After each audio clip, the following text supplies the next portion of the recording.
Thank you.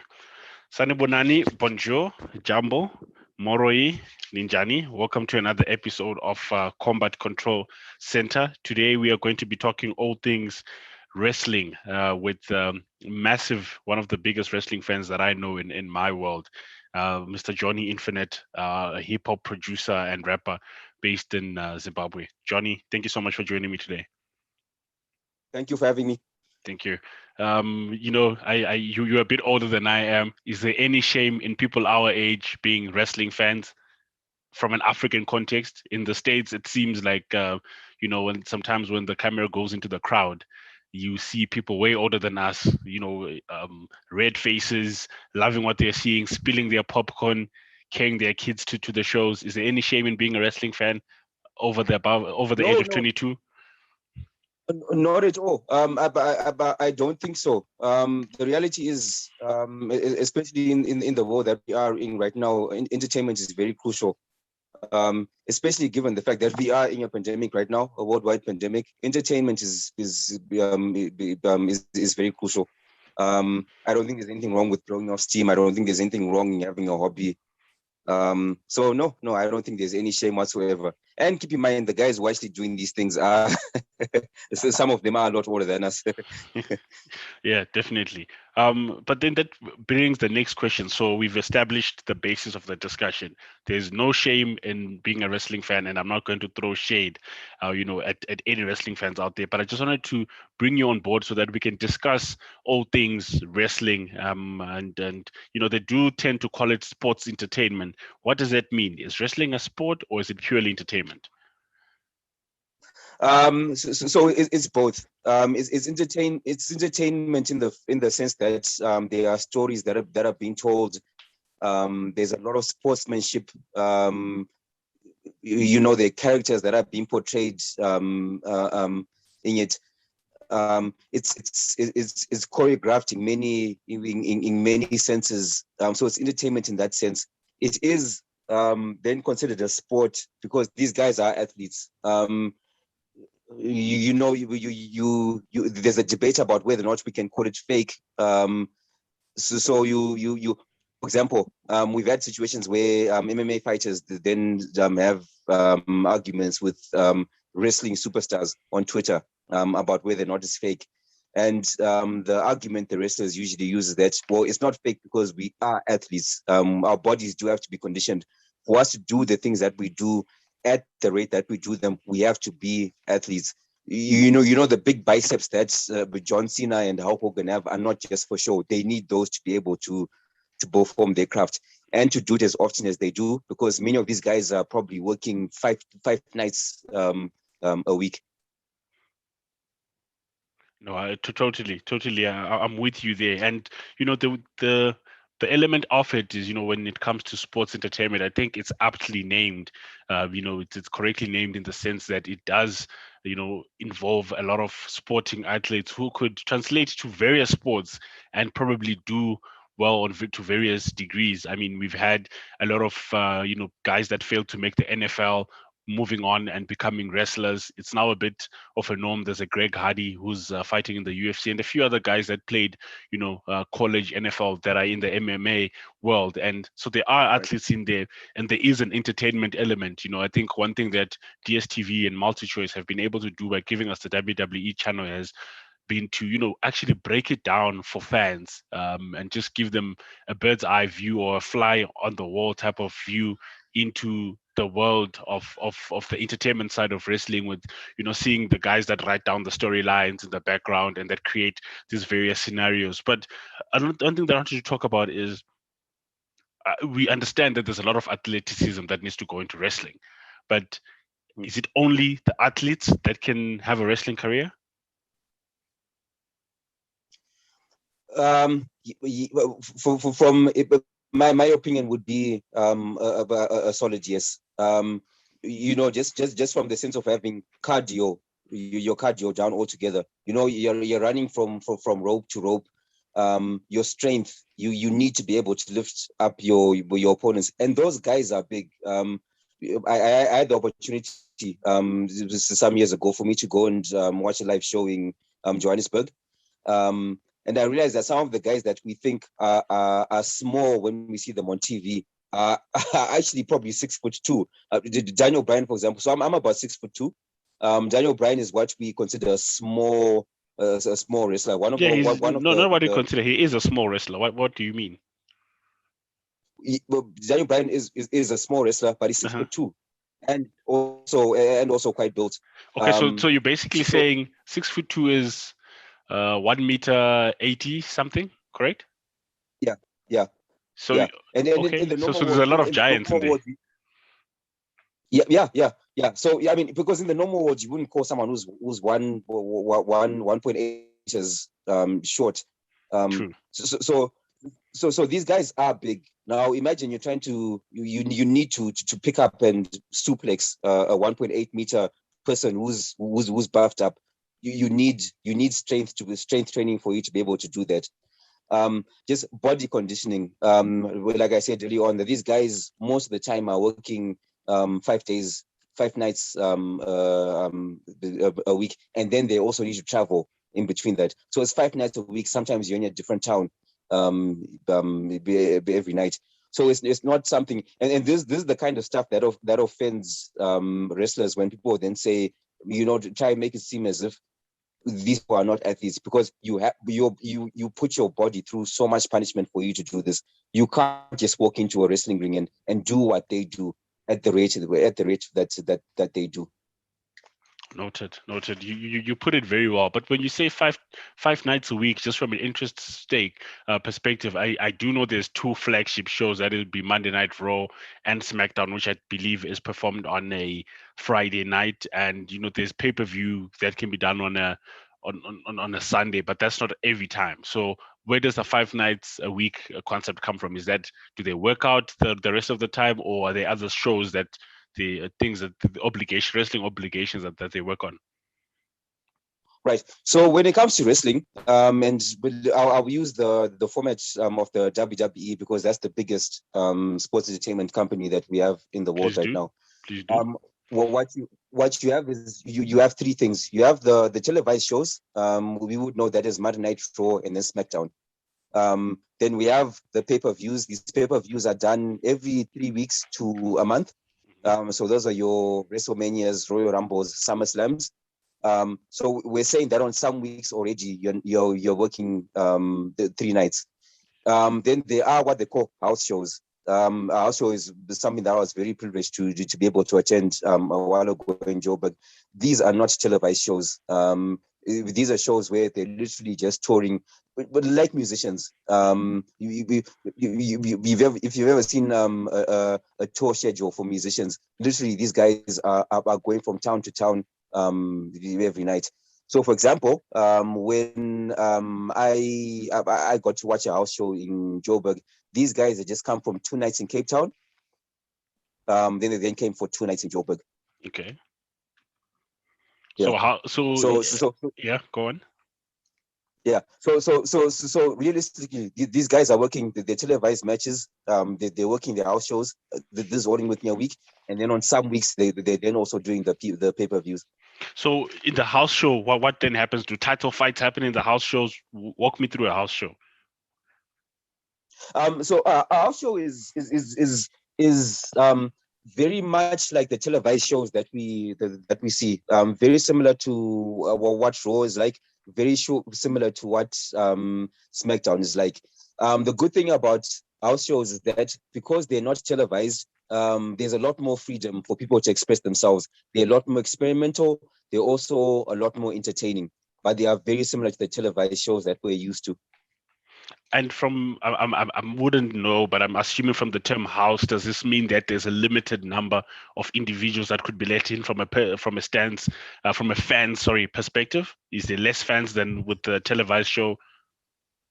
That's actually a good question. I wonder why they use the word house, but it is much smaller. So the one I went to wouldn't have had, and this is pre-pandemic, wouldn't have had more than 5,000 people in attendance. But the televised shows that we're used to seeing on TV usually can probably go up to 20,000-25,000 people. But really, the thing about house shows is it's also about volumes. They usually do 2 per week at one place, and those 2 they usually repeat the same match card. I think being someone who's into combat sports, you'll understand what a match card is. Yeah. They will repeat those match cards, so usually there's no need for you to go for 2 house shows in your city. So usually it's because maybe the one the night before was sold out, so you have an opportunity for you to then to go the next day if you missed it. But yes, they are usually smaller than the televised events we see on DSTV. Okay, understood.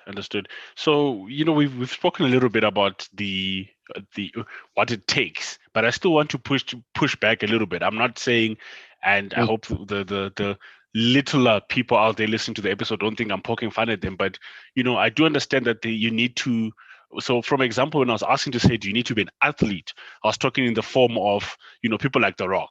They were athletes. Stone Cold Steve Austin, Goldberg. He failed to make it in the NFL. I think he was with the Titans for some time. So those are athletes. But then when you look at people with a different body, I'd say body build, yeah, for lack of a better term. Greg Hardy, Rey Mysterio. The smaller type of fighters. Can we consider those guys to be athletes, or do they need to be, or can we call them athletic? So we've established wrestling needs athletes. You need to be an athletic individual. But then there is, those athletic people with a smaller build that are fast, that can jump from rope to rope, because the bigger athletes can't do all of those things. I mean, it's rare to see an Edge jumping from the top rope. That's never really, if it does happen, you're cringing. But so is there an athleticism that's needed in wrestling as well, depending on your body build? Right. Okay. So maybe for the sake of progress, let's define the word athlete. When we're saying athlete, we mean someone who has done sports before, someone who's been involved in sports before. Yes. Elsewhere, other sports. Right. Yes. Okay. Okay. Yeah. So right. So okay. So does it make sense if I say the way you're defining the word athlete? So no, you don't need to be an athlete. You don't need to be a former football player. You don't need to be a former Olympic wrestler. You don't need to be a former bodybuilder. But you need to be athletic, if you know what that if you get what that means. There's a certain level of strength, there's a certain level of agility. You're talking about the Jeff Hardys and the Rey Mysterios. There's a certain level of endurance. There's a certain level of conditioning that you need to be able to fulfill that profession. So, are we on the same page? No. Now I get you. I was just trying to paint a better picture, not only for myself, but obviously for the listeners as well, as to what you believe makes a wrestler. But I think you've put it very well when you put it in the way that you are now, to compartmentalize and say, you know what, I'm not just saying because you could have chased around an NFL ball, or you played basketball and you've got the 6'6", 6'7" frame, or 6'10", 6'11" frame, you are automatically going to be a good wrestler. Because we do see, as we go down in the weight classes in wrestling, we do tend to witness that the body builds get smaller, and the high flying action gets a bit more as we go down there. And while we're at the weight classes, just another thing that I wanted to find out, we witnessed as we were growing up, I'm talking about the 80s and 90s, the biggest of guys used to be the heavyweight champions. And then as time moved on, we tend to see a Daniel Bryan from time to time be a heavyweight champion. Has the WWE or the wrestling world just disregarded the weight class options within combat sports?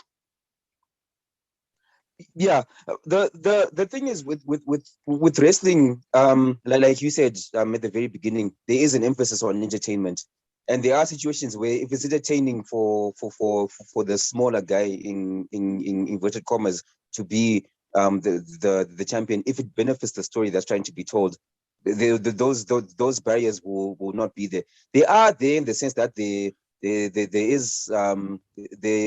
are what we call the heavyweight titles. Then there are the mid-level titles. In WWE, it's the American title, then the Intercontinental title, yeah. then the Then the titles for they were formerly called cruiserweights, the Yes, smaller guys. Now it's called the 205 Championship. I believe that's tied to the weight limit being 205 pounds. definitely yes. Yeah, but if there have been situations where the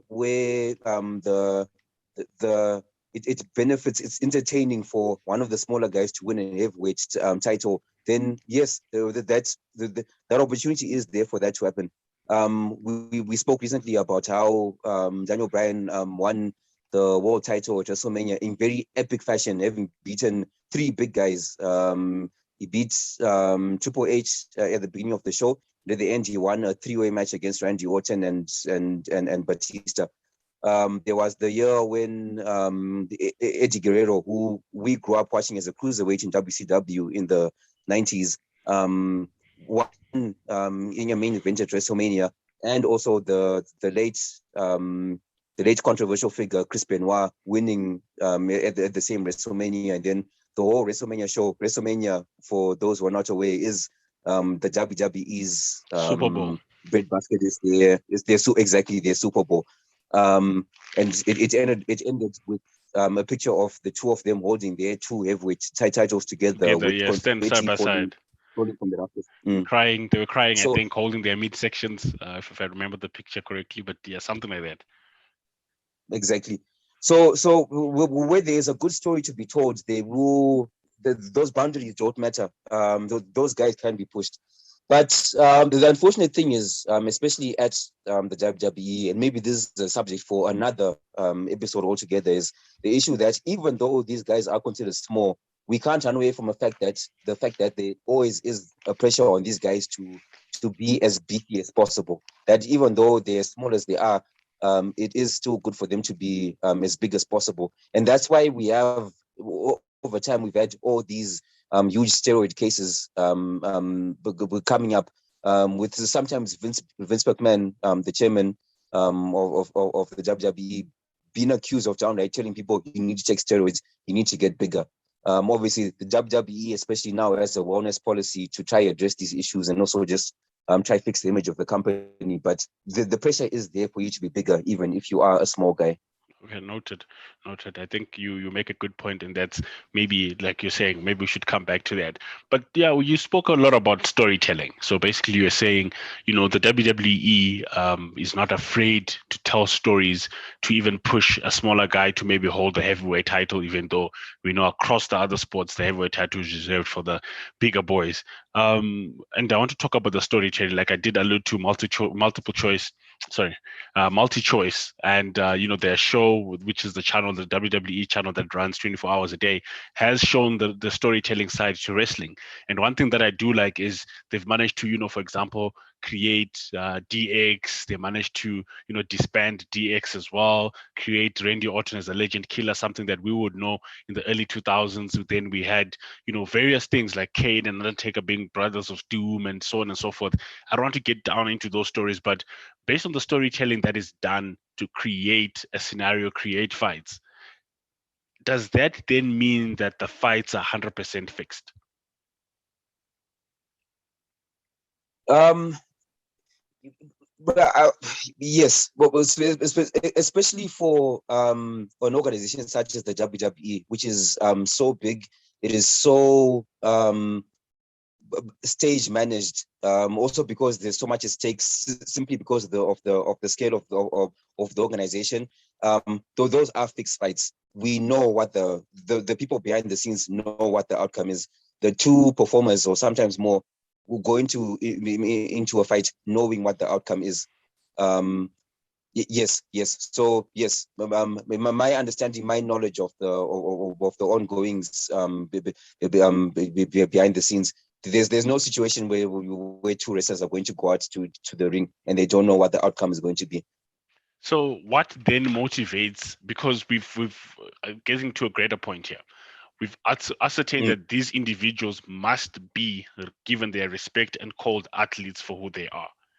Totally agree with you. They right. sacrifice their bodies, they work hard, they do everything that they need to do. And in some cases, like you've mentioned, if they need to, stick in a needle or two just to just to be up there, then they do it. Now, when it comes to the storytelling part, how then is the decision being made, for example, hypothetically speaking, to end the Undertaker's WrestleMania streak, for example? Or will someone like Triple H, saying to him, "You coming back out of retirement, fight Daniel Bryan, but you're gonna lose to this individual"? Is there an extra incentive for the bigger wrestlers to take losses per se, in quotes? It's politics. It's trying to bring longevity to the business. So maybe if I can just talk about the specific examples that you brought up. Okay. When the Undertaker, so for those who are not aware, the Undertaker went on was it 21-year winning streak.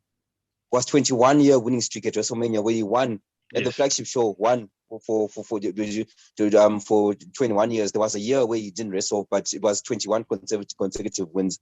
And then so it then became the center of WrestleMania. That one of the attractive points that, this year the WrestleMania, the Undertaker is going to fight Batista, for example. Batista might finally break the streak. So that became a box office thing. It really called people to watch, buy into Undertaker into versus Shawn WrestleMania Michaels, something like that. Yeah.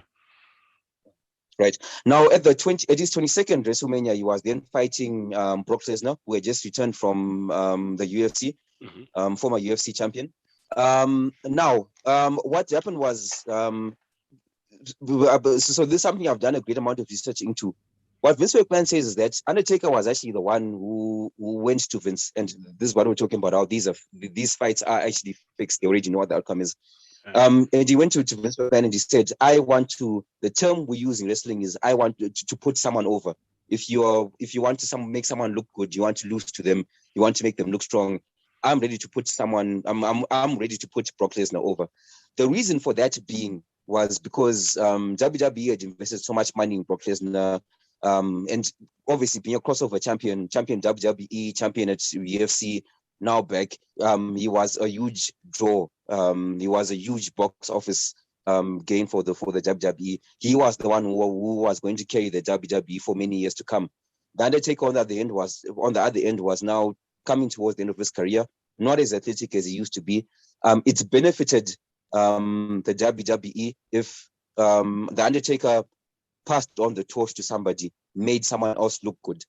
So that Brock Lesnar could be an even bigger box office draw coming forward, because people will now be tuning in to see the guy who beat the Undertaker. People will now be buying tickets to come get a seat to watch the guy who beat the Undertaker.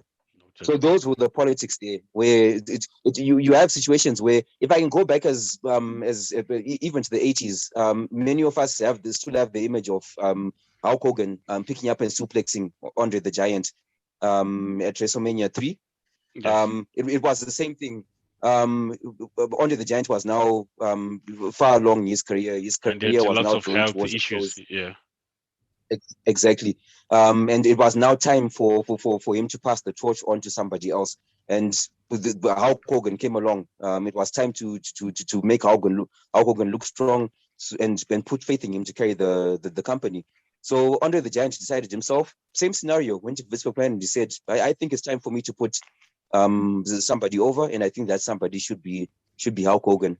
So many of these decisions, including the one for Triple H to lose to Daniel Bryan, because you are seeing Daniel Bryan, the crowd is so invested in him. They love him so much. And we want him to win at WrestleMania. We want him to look as strong as possible. And we want to give the most entertaining story that we can whatsoever.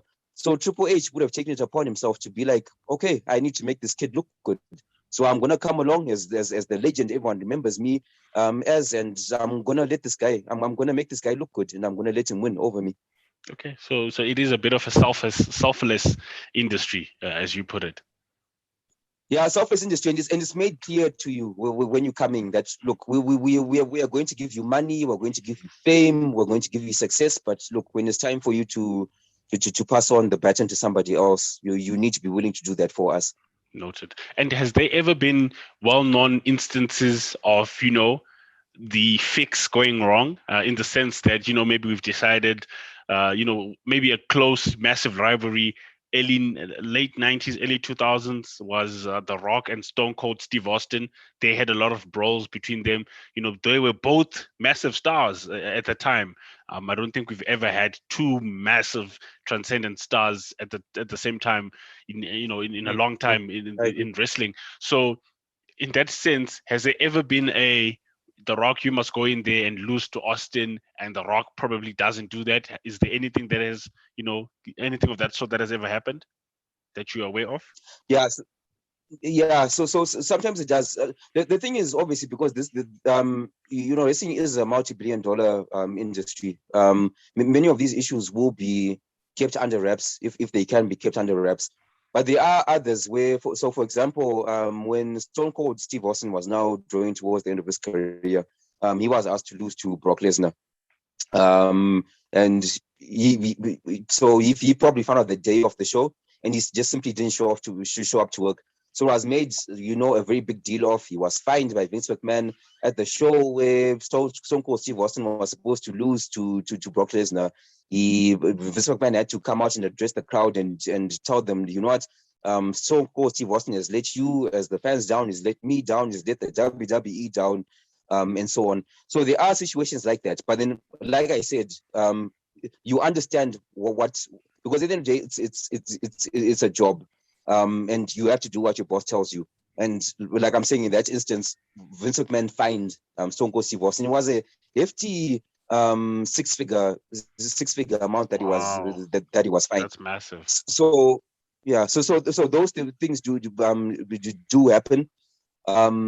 Yeah, they do happen. People do refuse. There is leeway for some things. One of the funny stories is if you go back and you look for a match between Hulk Hogan and Shawn Michaels. This is in the early 2000s, so it's probably 2002, 2003, 2004. Hulk Hogan would refuse to lose to Shawn Michaels, but then Shawn Michaels then became very theatrical about it. Because wrestling is not real, but then he was now doing what we call overselling, where if Hulk Hogan punches him, this guy now just flies over the ropes, makes it look exaggerated and Yeah, cartoonish, yeah. just because he just wants to get back at it. So there is freedom in some certain areas, but then there's sometimes when you can't refuse, and then you end up in a situation where you get fined, you get sent home, you get fired, and so on. At the end of the day, it is a job. You are under contract. You do have bosses. There is a script. You can't show up to a movie set and then just start acting your own thing. You have to do what the script says. I guess you put it very, very well in that context. But there is a bit of an obsession, if I can call it, or a great relationship between mixed martial arts and wrestling. And maybe some of the listeners might be asking why, I've been putting out some mixed martial arts podcasts before you, about a few boxing as well. And people be wondering, why is this dude talking about wrestling? And I do think wrestling is an integral and important part of not probably boxing, but of the mixed martial arts world. But they also do intersect. I mean, there was a time where Floyd Money Mayweather came there and punched Big Show in the face. I don't remember if there was a fight made between them, and that was way back then when in Africa Floyd Money Mayweather, unless you were a massive big boxing fan, you would know him. But we were still very young. I think I was 13, 14, or 15 back in the day. And this young guy was just coming in and we wondering what's going on. So some of these things tend to intersect. And talking about the MMA, Ronda Rousey, one of the most famous former champions that has, switched rings and come through to the WWE. Brock Lesnar was with the WWE initially, at WWF or E at the time initially, and then went to mixed martial arts and then came back. And when you talk about the history of the MMA and wrestling, one thing that's always talked about is the Undertaker's gloves. They look Oh, right. Yes, yes. they Yeah, look yeah. exactly like exactly like the UFC gloves without the logo on them. And no one else has ever worn those gloves, if I'm not mistaken. And no one probably will, because that's an Undertaker signature. And he's been asked why he didn't. He said, you know what, I went to a couple of gyms, trained with this guy, MMA guys, and they just gave me a good feel, and they just thought with the black that I wear and everything, it would make everything look so good. So there is a relationship between the MMA world and the wrestling world. Is there anything you can say about that particular relationship? Just before we go on, just an honorable mention to Ken Shamrock. I think that was probably the first crossover MMA to Oh yes, wrestling oh yes, yes, superstar in yes. the 90s. Yeah. So just a special mention there. Right. So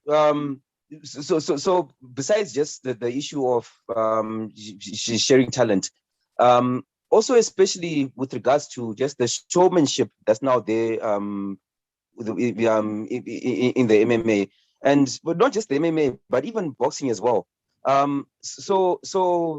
Just a story Muhammad Ali told before he passed away was how the first time I believe he was a boxing heavyweight champion, and he had also just come from winning gold medals at the Olympics.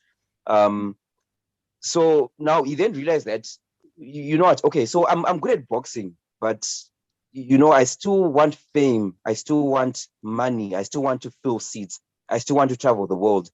And then he met a wrestler called Gorgeous George, and he was so awestruck by this guy's arrogance, his showmanship, the way he worked the crowd, the way he spoke, the poetic nature of the way that he spoke, and Muhammad Ali ended up adopting that for his own character. True. That's one of the main the main inspirations for Muhammad Ali to be the float like a butterfly, sting like a bee that we're used to, always throwing insults, the swagger, the demeanor, and so on. He And brought on ever the since Muhammad showmanship. Ali, Hmm. exactly, he brought the showmanship, and Of wrestling. arguably ever since then, every boxer has been trying to have that kind of showmanship. The concept of having you at the weighing, people pretty much you're pretty much cutting promos. You talk smack about the other person. You trade insults, and so on, which obviously was then also adopted into the MMA. So just the showmanship, the celebrity nature of it, you know, all these things that happen before fights, so that you can fill seats, sell tickets, so that you can be on magazine covers, so that you can be invited for interviews and on TV and so much. Those are things that these three combat sports disciplines share, and arguably actually came from wrestling, because the looking back, those are things that we believe Muhammad Ali would have started, but he was inspired by a wrestler. Yeah, I think it makes a lot of sense that you say that. And just to cut you there, also, we have a guy by the name of Michael Chandler. I've been trying to get you onto the UFC. I've never checked how much you're watching it. He was a former champion with another promotion, Bellator, moved on to come through to the UFC. His first fight ended in what I think under 40 seconds with a good win. And then he says something, in his press conference, in his post-fight conference in the ring, talks a lot of smack. There was no crowd at that time, but going into the week later, he then does an interview with Ariel Halwani, one of the best MMA broadcasters out there globally. And Ariel Halwani then says to him, your post-fight interview had a bit of Ric Flair in it, and apparently he had borrowed I'm the high flying, that whole moniker Stealing, from kid stealing, yes. He had tapped limousine into riding. Yeah. that so much so that Ric Flair promised to walk him out to his next fight. He didn't come through, but he might be coming because Chandler will be fighting Dustin Poirier later this year.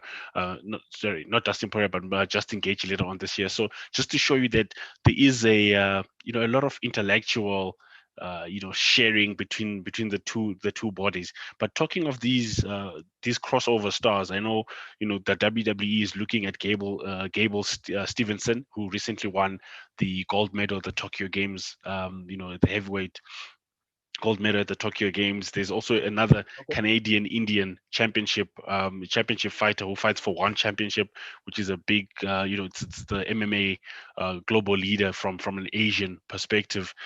They have his, Canadian Indian, and he was also talking about what next for him when I was being asked by one of these reporters. Was saying, what, he's looking at, maybe does he want to go to the UFC, because that's the biggest saying. No, he's not really in a rush to go to the UFC, but he would love to talk to WWE and see if he can't keep fighting in MMA and compete in the WWE. So it does show that the WWE is a very great destination. Gabriel Silverstein is also wanted by the UFC and other MMA promotions, but he has been on record saying, he would favor a move to the WWE. So what's the allure with the WWE? Do they pay that well? Yeah. The, the the WWE pays well in the sense that maybe let me put it this way. The WWE contracts are not as open as, for example, football contracts or boxing contracts. You don't know how much these guys earn, but then most of these guys, but then eventually this information does leak in this information age, of course. But maybe the best way I can put it is, maybe let me give you names of people who are known for certain to be making seven figure contracts. So Roman Reigns, John Cena, Brock Lesnar, Goldberg is getting seven figures for literally just one appearance. Seth Rollins isn't so much in my opinion, in my humble opinion, in the league of the Roman Reigns, Rocks, the Stone Colds, and all that. But he's making seven figures a year. The females as well. Charlotte Flair, Ric Flair's daughter, is doing very well. Has helped elevate female wrestling. It's not nowadays just about, oh, these pretty models come out and then they push each other around. They're actually very athletic, very capable athletes now. She's making seven figures. So wrestling pays well. Number one. Number two, there's the lure of that, because you are a crossover star and you are famous before you come to the WWE. You then have leverage for you to negotiate a better contract than everyone else would. So, for example, Brock Lesnar and Ronda Rousey, because of their successes elsewhere, didn't have to work the 5 days a week that we were talking about at the beginning. Brock Lesnar literally was fighting 3 days a year at one point. Ronda Rousey probably once every 2 months or something like that. So you can have it a bit easier than everyone else while still making the kind of money that everyone else is making. I'm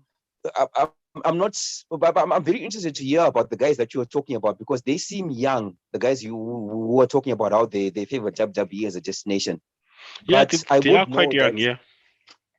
Yeah, but I would know that in the situation of Ronda Rousey, Brock Lesnar, Bobby Lashley is another honorable mention, former Bellator champion who's the current WWE champion. True.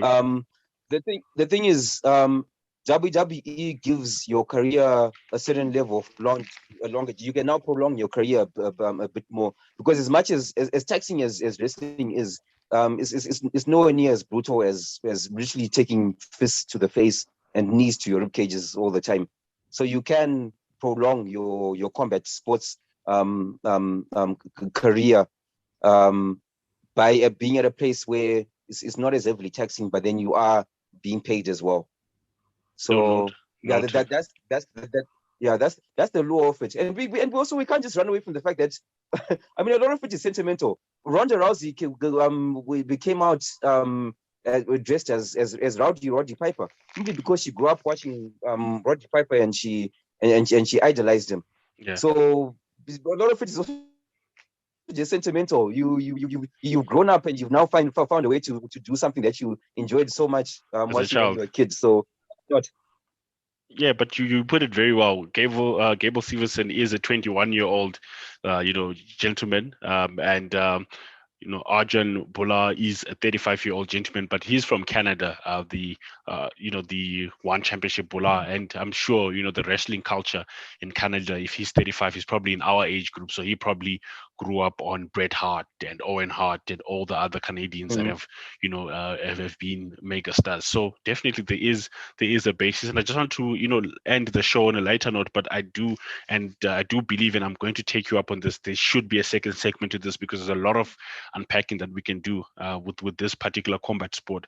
But just to end it on a lighter note, if you can give me your top five fighters of the 80s and 90s, so I would say of our generation, and then the top five for you from the 2000s going forward. Right. So from the 80s and 90s. Yeah.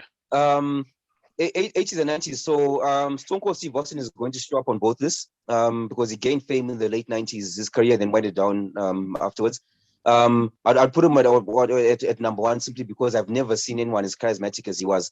At one time was the number one seller for merchandise in history, being wrestling. Number two, which we can't do without Hulk Hogan. Number three, Shawn Michaels had a very long career, but that career, the peak of it was in the 90s. Number four, let's throw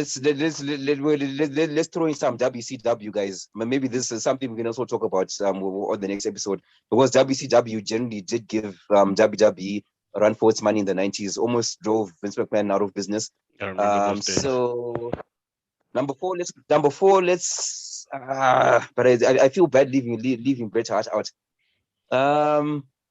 Okay, let's put Bret the Hitman Hart at number four. Number five, really wanted to put Diamond Dallas Page in there, but let's put Goldberg there. So Stone Cold Steve Austin, Hulk Hogan, Shawn Michaels, Bret Hart, Goldberg. This is your 90s, Right. 80s and 90s. This is the 80s and 90s. Okay. 2000s to current. Man, let's go with John Cena at number one. Polarizing figure, but he loves the sport. Being very committed to it. He's carried the sport. He's a purist. Almost 2 decades. Yeah, purist. Loves it with all his heart. Let's put John Cena there. I said Stone Cold Steve Austin will be on both lists. Let's put him there at number two. Yeah, this is where it gets very interesting. Let's put Brock Lesnar there. Okay, I can call out a few names for you. I see you left out The Rock, from the 2000s list. Yeah. So the Rock. Okay, whoa. So let's go back. John Cena number one. All right. The Rock was doing well, but I feel was overshadowed by Stone Cold in the 90s. Okay, so let's put The Rock at number two. The Rock 90. The Rock. Okay, The Rock number two in the 2000s. Yes. Stone Cold three. Yeah. Stone Cold. Let's put Triple H at number three. Okay. Let's put Stone Cold at number four. Before I commit to Kurt Angle at number five, are there any names you'd like to throw at me? So you've got so that means I have to bump Lesnar out, right? Because you've got Cena 1, Rock 2, Triple H 3, Stone Cold 4. So I think Lesnar, for me, I think with Lesnar, the fact that you mentioned that he was fighting 3 times a year and probably once a year, there's a lot of other names that you could throw in there. Kurt Angle, I think he made the booed superstar famous. Yeah, exactly. I think he made the booed superstar famous from a wrestling context back in the 2000s. I mean, there's the Undertaker, who I believe was meant to carry the wrestling in the 90s, but you could not overshadow Hogan and Stone Cold when they came in. I think he's also as bona fide 2000 star. I don't know where you place where you would put him there. I think Edge as well, was massive for the 2000s. Rey Mysterio. I think the 2000s is too stacked. They are. 2000s are just too stacked. Brock Lesnar, I would agree. So Brock Lesnar, I wouldn't put him on my list because of what you said. Wrestled 3 times a year. At one point, he's the opposite of John Cena. Not a purist, because one time people just felt he came for the money. And also, what people don't realize is that Brock Lesnar was so dominating his first run, but people don't realize he was only there for 2 years and then he disappeared. Mm. So simply just because of the fact that he hasn't been a consistent presence. That's why I didn't leave Brock Lesnar. I think we The can leave him Undertaker, on. yeah, the Undertaker, I'm gonna take a very possibly controversial stance on him, and then be like, I don't think the Undertaker at any point ever wanted to be the guy who carried the company. He was okay being and he was necessary in that role, being a consistent figure, being the backbone of the company. But for me, I respect Kurt Angle so much because he carried the company at a time when Stone Cold and The Rock and so on were gone, and the company needed a face. So he So really Kurt was Angle's your carrying the number company five. at a point. So Kurt Angle was my number 5. Okay, so I'm just going to repeat your list here. 80s to 90s, Stone Cold Steve Austin, Hulk Hogan, Shawn Michaels, I think you said Bret Hart and Goldberg. Those are the top 5. Mm-hmm. And your 2000s, you've got John Cena, no arguments there. The Rock, well placed there. Triple H definitely could give either one of The Rock or John Cena a run for their money at the top spot. Stone Cold still was relevant, coming in, crushing 2 beer cans into each other and then drinking them. I'm sure even pastors at that time would get that electric energy and want to throw down some beers. And then Kurt Angle at number 5. But like I said, I think the 2000s are stacked. It's probably going to be, I think we're going to need to do 3 or 4 or 5 more of these, depending on how popular this episode is. But I think your expert analysis has been nothing but superb. And I think the 2000s are stacked, though, man. People like Edge, I don't know what your thoughts are on Christian, but I also think he had a massive following, and probably he That's had a. interesting. Sorry. That's interesting. That's interesting to hear a not so hardcore fan say that. That's interesting. I'm also not a fan of the personas that he was given, but I just think he was also quite big. I mean, his clashes with Edge were out of this world and carried Raw Mm. for many Sundays for us. So I mean, it's crazy. But thank you so much for your time. Anything that you'd like to say in closing about anything wrestling? Yeah, I would just like to carry on the crusade that these guys are always pushing for on Twitter and social media and so on. Guys, these people are athletes. They are working their butts off. They are conditioned. They are strong. They are agile. Their cardio is on point. These guys are athletes, and as much as they're comfortable with us making jokes about them, they deserve so much respect from us. Many of us wouldn't be able to do what they do. It's why there's a dark side to this world where people then end up doing drugs. They're losing their families for because of things like this, sink into depression, alcoholism, and so on. These guys are literally sacrificing their bodies to entertain us every week. I think well put, well put. I'm going to make it a conscious effort to make sure that I do, give as much respect to the wrestlers as possible. But yeah, thank you so much for putting it into perspective for us. Just a bit of a reminder that they are human. They are fighters that we should put on a pedestal and give them their flowers. They're athletes after all. Just like the soccer players, they do make as much as they do, close to some of them, if not more. And it is an entertaining industry. It's just lovely to see that it's loved not only in America but across the world. And thank you so much for being here with me. I'd love to come back to this as soon as we can, but your time is appreciated as always. Thank you for having me. Thank you.